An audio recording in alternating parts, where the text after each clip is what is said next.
The following program may contain coarse language, violence, nudity, mature subject matter, or scenes which may not be suitable for all viewers. Viewer discretion is advised. All Hit Radio.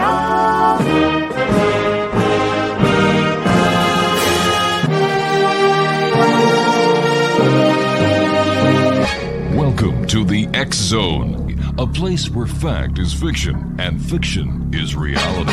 Now, here's your host, Rob McConnell. And welcome back to the X Zone, everyone. I am Rob McConnell, and for the next 4 hours, I'm your host and your guide as together we cross the time-space continuum to this place that I call the X Zone. It's a place where people dare to believe and dare to be heard. It's a place where fact is fiction and fiction is reality. And the X Zone comes to you Monday through Friday from 10 p.m. Eastern until 2 a.m. Eastern, right here on the Talkstar Radio Network, Mutual Broadcast Network, X Zone Broadcast Network, and on Channel 54 on Simul TV. Channel 54, by the way, is the X Zone TV channel. And to subscribe to the X Zone TV channel and Simul TV, visit www.simultv.com. If you'd like to send me an email, xzone at xzoneradiotv.com, and on all social media sites, Xzone Radio TV. My first guest tonight is a gentleman we've had the pleasure of having on the show before. He used to have his own show here on the X Zone Broadcast Network. And my very special guest this hour is Dr. Gibbs Williams. And Dr. Gibbs, welcome back to the X Zone, and it's great having you back with us. Thanks for re-inviting me, Rob. Gibbs, for listeners who may not, and viewers who may not have had the opportunity of listening to your show, which is still available at www.xzbn.net, tell them a little bit about yourself. I am old, but feel very young. I'm a practicing psychoanalyst in New York City for the last 55 years, which is hard to believe, but it is. I'm also an author, many articles and a few books. A loving grandfather, good husband, and I build model ships, and I paint a little bit, and I play synthesizer. Wow. Is that one of your ships we see behind you? Yes, actually it is. Beautiful work, Gibbs. Gibbs, what's it like being a psychoanalyst in today's society? Well, that's a good question. I feel blessed that after 35 years of struggling as to what to be, I kept my sensitivities, decided I would not be a lawyer like my father wanted me to be, which would have been a disaster. I followed my inner self and eventually got a Ph.D. as a psychoanalyst. And relative to today, I do well in terms of the patient load that I have, but my impression is that psychoanalysis as a methodology for treating mental illness is not exactly valued very highly. Freud, for example, is, I think, more considered a dead white male of years ago who discovered psychoanalysis by himself as a patient to himself. And since that time, in the, let's say, middle 50s, psychoanalysis, I think, has been largely replaced by things like CPT. And let's put it this way, there's always a new version of get a quick fix, which becomes the fashion of the moment, which over time tends to become not so effective, because I don't think it really does the job. Answer to your question, among people who really study this, I think psychoanalysis is the treatment par excellence. It may or may not survive the coming onslaught of quick fixes. Before we went on air, you and I were discussing that Sigmund Freud isn't looked upon by the new college goers, and you said it's as if he's been dead. I think it's true. I think it's based upon the fiction, I repeat, fiction, that the here and now is all that people have to worry about.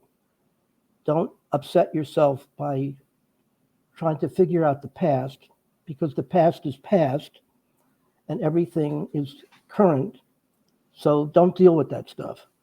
That's a nice fantasy, but it's not true. Right. The past is not dead, and anybody who experiences psychological impasses knows that things are much more complicated. Well, the past lives in each and every one of us, doesn't it, Gibbs? Sure, absolutely. Yeah. And if I'm not mistaken, that there are those people who have issues that the issues can be actually traced back to their youth. So the past is very relevant when trying to understand and fix the problems of today. So how can these people say it's irrelevant? Well, it's particularly so with major issues like addiction, post-traumatic stress of all kinds. Seems to me, unless you really can understand what causes this stuff, you're missing the boat in terms of just trying to go for symptom reduction. What is the theory of synchronicity that you talk about? Oh, synchronicity is fascinating. When I became, in my middle 20s, I became fascinated with the esoteric occult. I attended the First Spiritualist Church of New York, which met in a hotel on Sundays. And what made that experience fascinating for me was that they had a number of well-known mediums who purportedly were able to get in touch with dead relatives and master teachers and so forth, and deliver sometimes really quite remarkable messages of guidance. And I became hooked on that. And I became particularly hooked because I met fascinating people, among them a fairly well-known psychiatrist who used to go into trance and dictate poems and guidance from purportedly Freud and Jung. I also had a kind of split attitude. I majored in philosophy, and I felt if any of my past teachers knew what I was dabbling around with, they'd probably take my degree away from me. But I found it extremely valuable. In any event, I was invited to a spiritual consciousness raising. I went, and it was a very exciting night because I was happy that I had been invited. And I had a question on my mind consciously, which was, are miracles for real? I go into the small little room on Central Park West where there was a medium who ran these groups, an 88-year-old woman from Romania, and we're sitting in an alcove in a small group, and she says, lights go off, and she says, just say what comes to mind. And I say, impishly, it's dark. And she said, yes, but try to just stay with what you see. In my mind, there was a distinct picture or image of an ovular yellow mask-like that had which was an image of a grandmother. And Agatha said, who does that belong to? And I just spontaneously said that the girl to the right of me, it was her grandmother. And Agatha said, well, how do you know it's her grandmother? And I said, because she has granny glasses. And the girl next to me, who said that's my grandmother, said, yes, I have those granny glasses on my in my living room. Now, that began a series of remarkable coincidences. As I left the meeting, hyper excited, somebody said, look, we know you're interested in the idea that miracles exist. So let me tell you what to do. Do you have a New Testament? Yes. When you get home, turn at random in the New Testament and read the first thing you see. That'll give you the answer to your question. So skeptically, I figured, all right, I'll play the game. I go home, open up the Bible. First thing I notice is the story of the raising of Lazarus. Clearly a miracle. All right, that was exciting. I used it as a pretext to call the girl next to me, Diane, with the granny glasses, and said, I had a really wild coincidence. And she said, well, first, let me tell you mine. All right. She said that day she was walking in Central Park with her psychiatrist, who must have been very upbeat, and they're holding hands. And he says to her, in a past life, he was at the raising of Lazarus. Now, putting all that stuff together, I had hairs on my back of my neck. And I think, oh, what the hell is going on? This is crazy. Anyway, that began my long, in-depth attitude about what are these things. And I had, it was in the middle of writing a 27-year journal, which subsequently has been recently published, in which I had a number of these synchronicities, meaningful coincidences, 19 of them. And that was the first time that really stirred me into trying to understand what is going on. And I have been studying these things for 50 years. Gibbs, stand by, my friend. You and I have to take our first break. Exo Nation, our very special guest this hour is Dr. Gibbs Williams. And we're going to have an interesting hour, to say the least. And if you'd like to listen to some of the past shows that Dr. Williams has here on the Exxon Broadcast Network, visit xzbn.net. And we'll both be back on the other side of this very short break as the Exxon continues, live and around the world from our broadcast center here in St. Catharines, Ontario, Canada. I'm Rob McConnell. Don't go away. And welcome back, everyone. Dr. Gibbs Williams is my special guest, www.gibbsonline.com. Gibbs, we're talking about the theory of synchronicity. Now, is there a difference between a synchronicity and a coincidence? Yes. The difference between a synchronicity and a coincidence is the special meaning that the coincider attributes to the coincidence. Can you give us an example? Yes.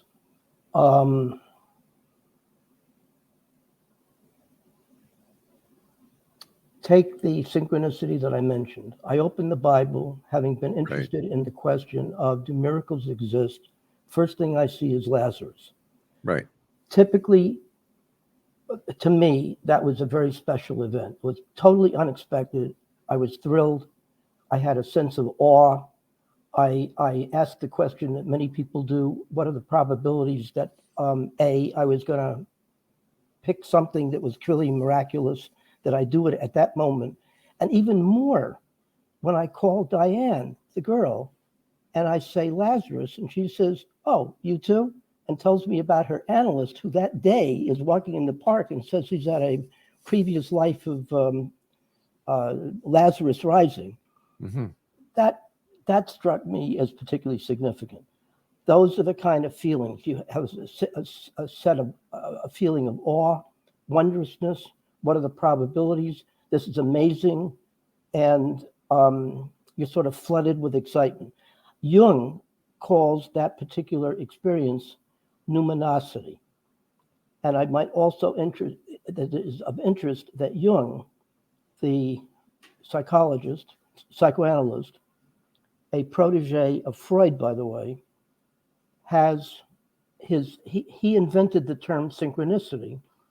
And theoretically, in terms of trying to understand these phenomena, he and the Jungians of today probably have a 90% lock on attempts to understand these phenomena. Not by me. I happen not to agree. All right, so that's a synchronicity. How would we describe a coincidence?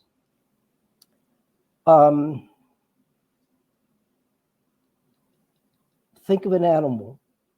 And Okay. I'm going to tell you what your animal is. It's a camel. What were you thinking? Dog. Fine. If you happened to said dog, that would be a coincidence. Gotcha. So is it a coincidence when somebody hears a song on the radio and or they may be thinking of someone or thinking of something, and a song that comes on that this person and the other person may have recognized as their song?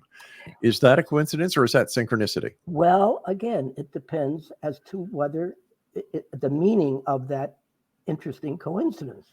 It may be these things happen. Hey, Gibbs, yeah, you had the camera, your hand in front of the camera. We couldn't see you. Try to get myself out of the picture. I can't stand looking at myself. You're good. If the coincidence has special meaning, then it becomes a coincidence. But these coincidences happen all the time. A common one is you're thinking of a past friend that you haven't seen in 20 years. The phone rings. Guess who's on the other end? Now, past friend from 20 years. Now, that may or may not be a synchronicity because people tend to have common feelings about people they've seen and so forth. It may or may not have that special flavor. If it does, then it's a synchronicity. A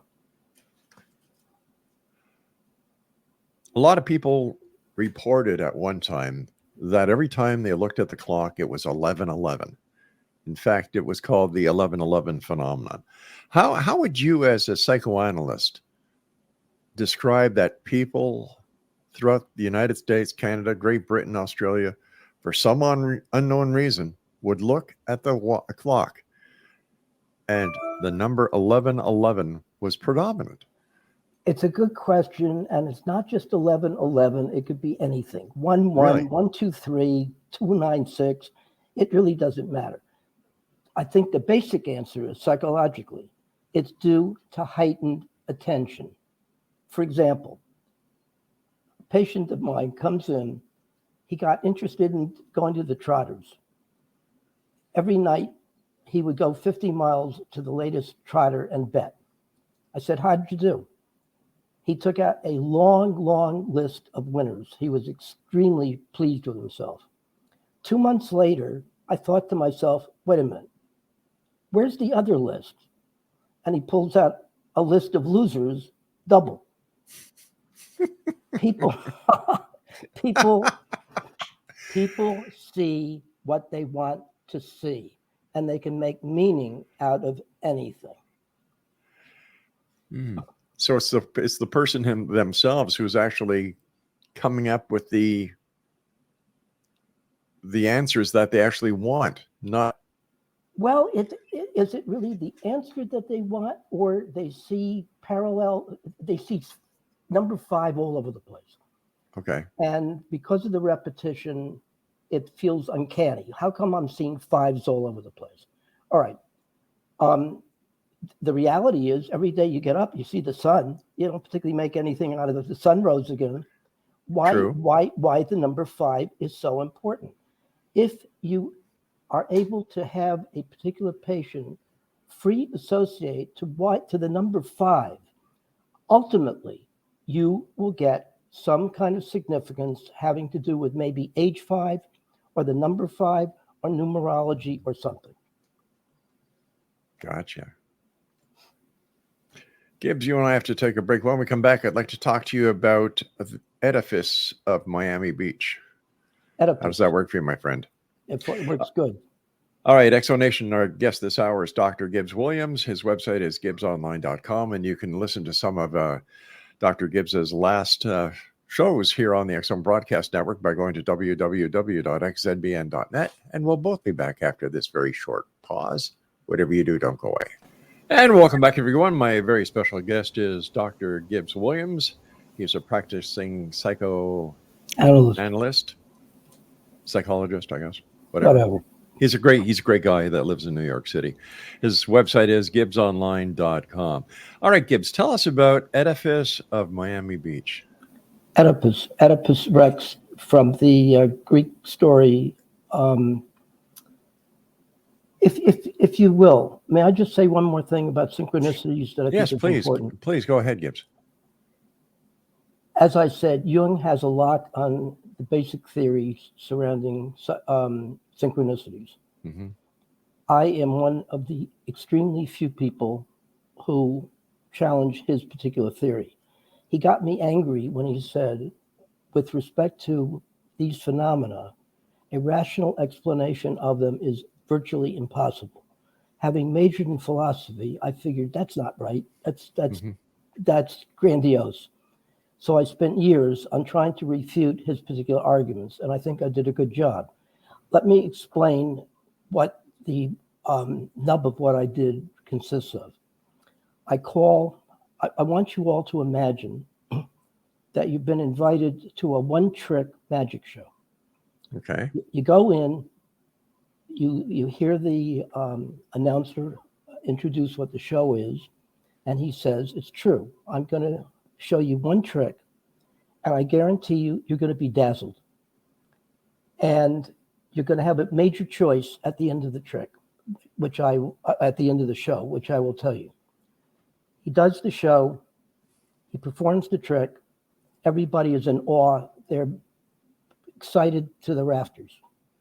He says, all right, as promised, I'm going to bring you each a follow-up. If you want to repeat the magic that this trick is indicating, you can come back in free of charge, stay as many times as you want.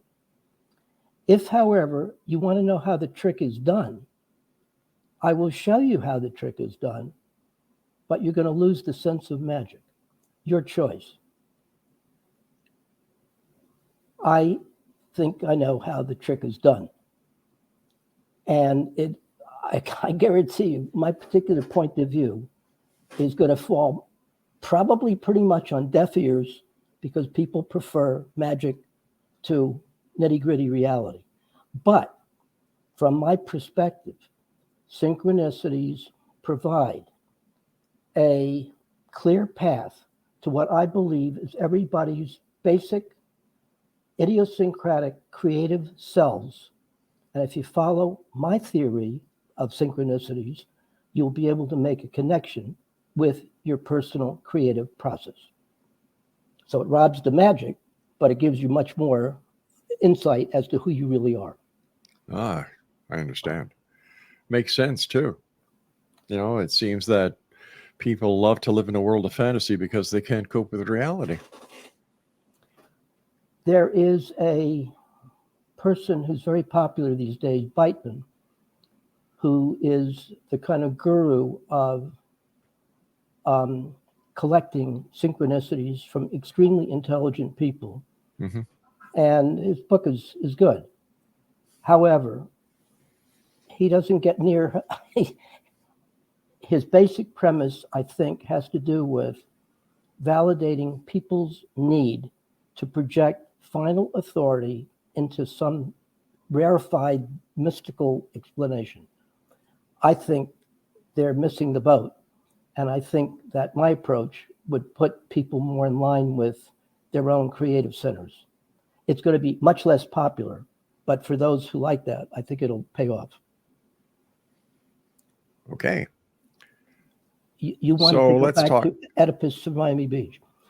Yes, please. When I was 19 years old, a sophomore at Columbia University, I had what I refer to as a functional breakdown.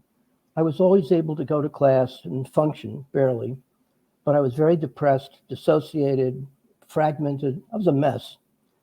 And I started spontaneously keeping what turned out to be a 27-year journal. And out of the journal, actually, I've published 3 books now.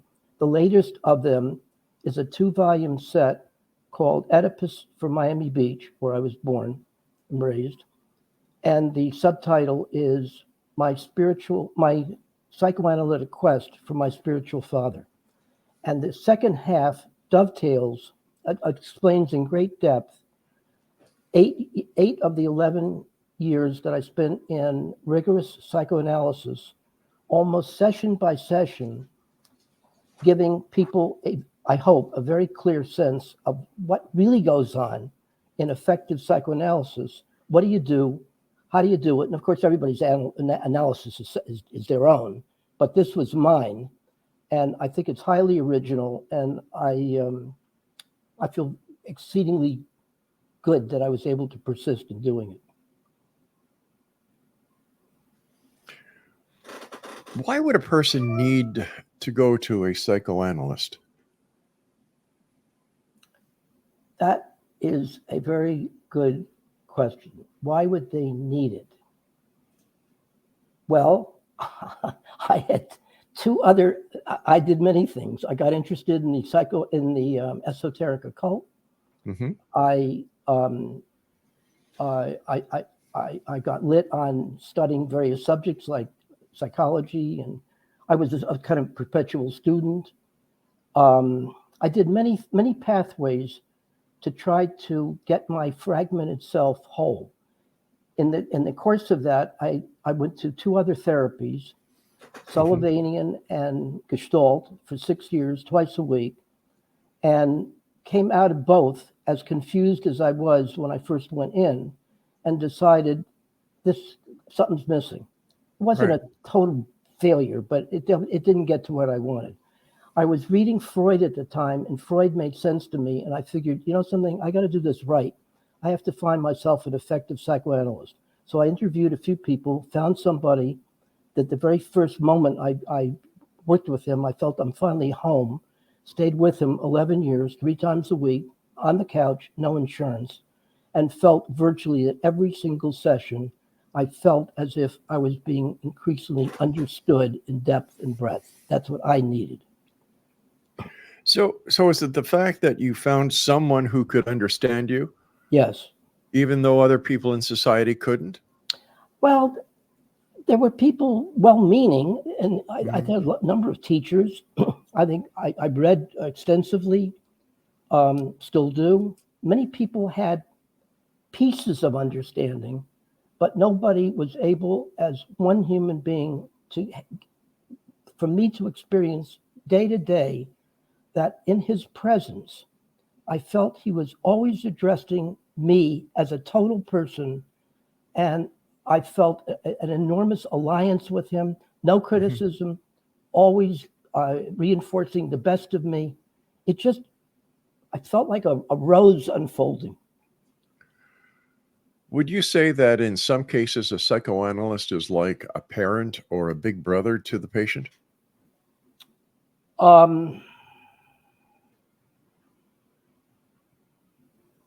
Yes, but no.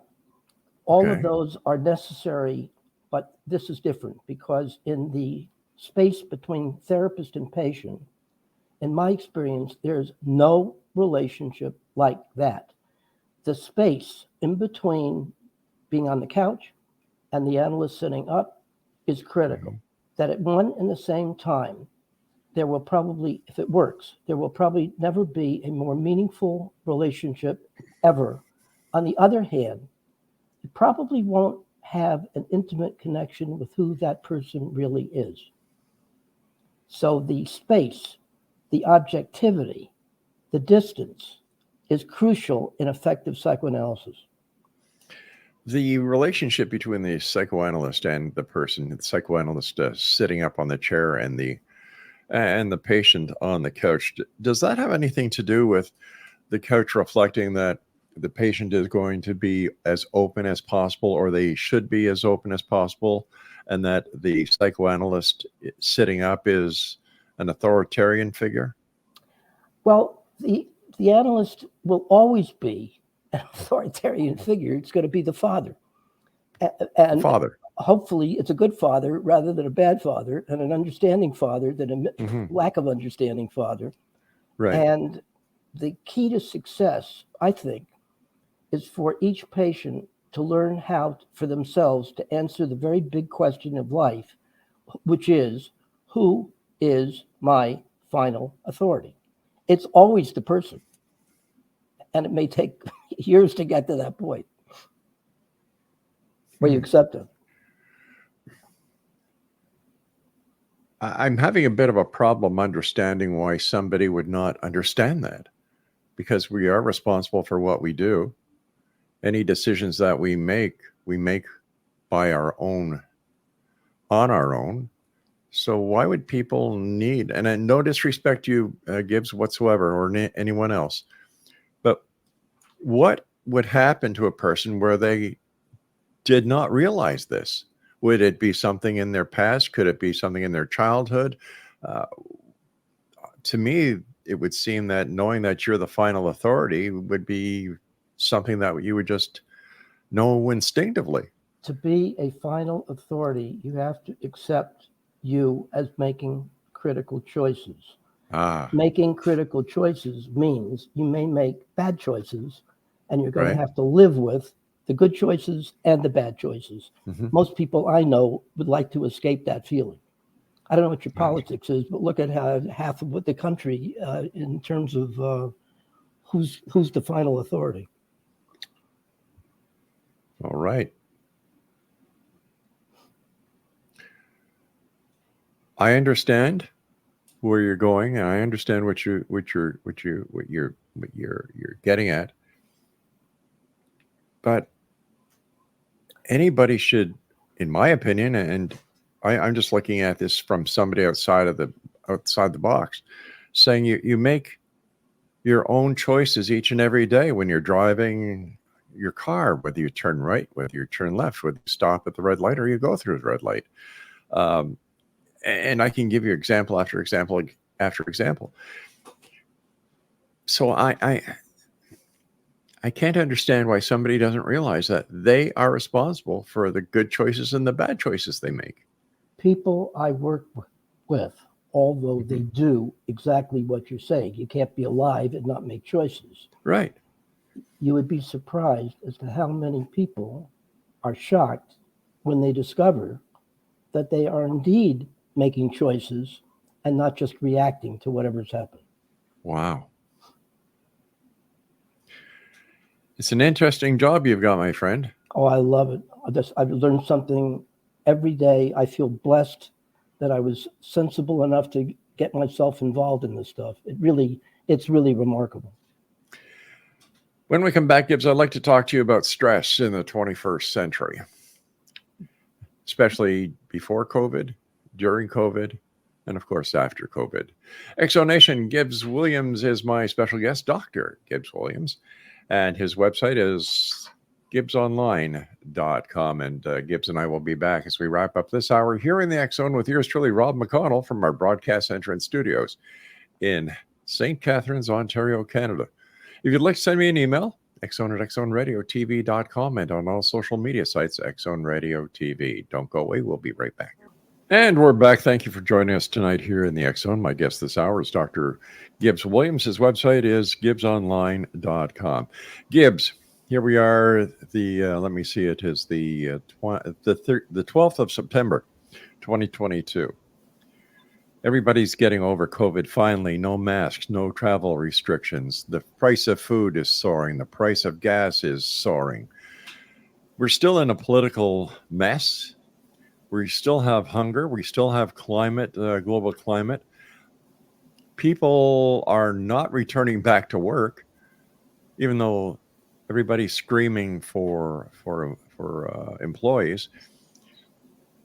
How does the three-stage effect as I see it, the stress before COVID, the stress during COVID, the stress after COVID, this must be playing hell on people. And how can you as a psychoanalyst help? If you will download my book on Amazon called attitudeshifting.com, if you can afford $5, and if it doesn't work, send it to me. I will refund the money. It's really a primer for first responders helping either themselves and or others effectively master core feelings such as anxiety, depression, stress, and frustration tolerance. From my vantage point, I see where you're going with that threefold idea of stress. However, from my vantage point, stress is stress, irrespective of whether it happens before, during, or after. All right, Okay. the key is, what do you do with it? Right. I found a way of coping with stress, all those four things, that if you apply this, and you do simple exercise, here, the key to success in managing these negative feelings is learning how to tolerate increasing dosages of each and all of these feelings. The problem that people tend to have, let's concentrate on stress or frustration intolerance. If asked, what's your attitude to stress? Most people will say, I'm stressed. I'm stressed by stress. I'm anxious about being anxious. Depression depresses me, and so forth. The key to success is forget all that. You'll never, ever be able to not experience these normal feelings. Every mother with a newborn understands that her baby has all four of these things from time to time: anxiety, frustration, and so forth. So what does a mother do? The baby doesn't understand words, so what does a good mother do? She learns essentially how to comfort the baby, pick the baby up, feed it, change the diapers, let it cry, and so forth.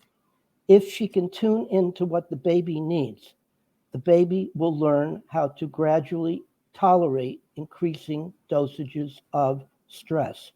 Now, another principle which is critical is, go back to psychoanalysis again. Essentially, people are stuck at various places and they try whatever they can to get unstuck. They go to a professional with the hope that the professional is going to be able to help them get unstuck.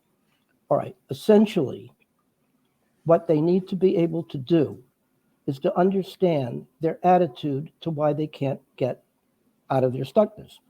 Often, people who suffer from anxiety, when asked, how do you like the anxiety? They'll tell you they hate it.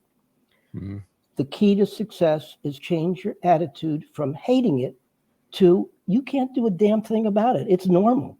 You need to know how to process it. There are relatively simple exercises which help people learn how to tolerate increasing dosages of frustration, period. If my way, others have the same thing, were adopted in jails, in schools, they could practically eliminate issues of addiction, impulsivity, self-esteem regulation. We know what to do is the point. Government or whoever is in charge of it finds that that's too easy. That's too easy, and nobody makes money from big pharma. That's really the problem. Let me give you an interesting fact about big pharma. They won't tell you this.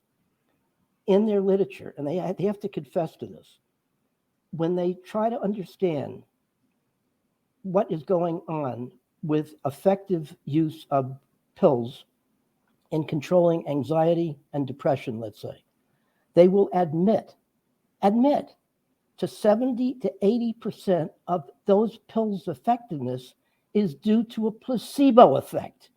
So it's mind over matter. And the mindset has to be learning how to bear this stuff. If people learn how to bear it, they would not need tranquilizers. Now, I don't want to make an overall statement. Some people need it and they should have it, but the majority of people should not. I was speaking to a neuroscientist last week, Gibbs, and we were talking about certain medications and pills. And he said, the funny part is, Rob, that people take the pills and they think they actually get 100% of the effectiveness of the pill.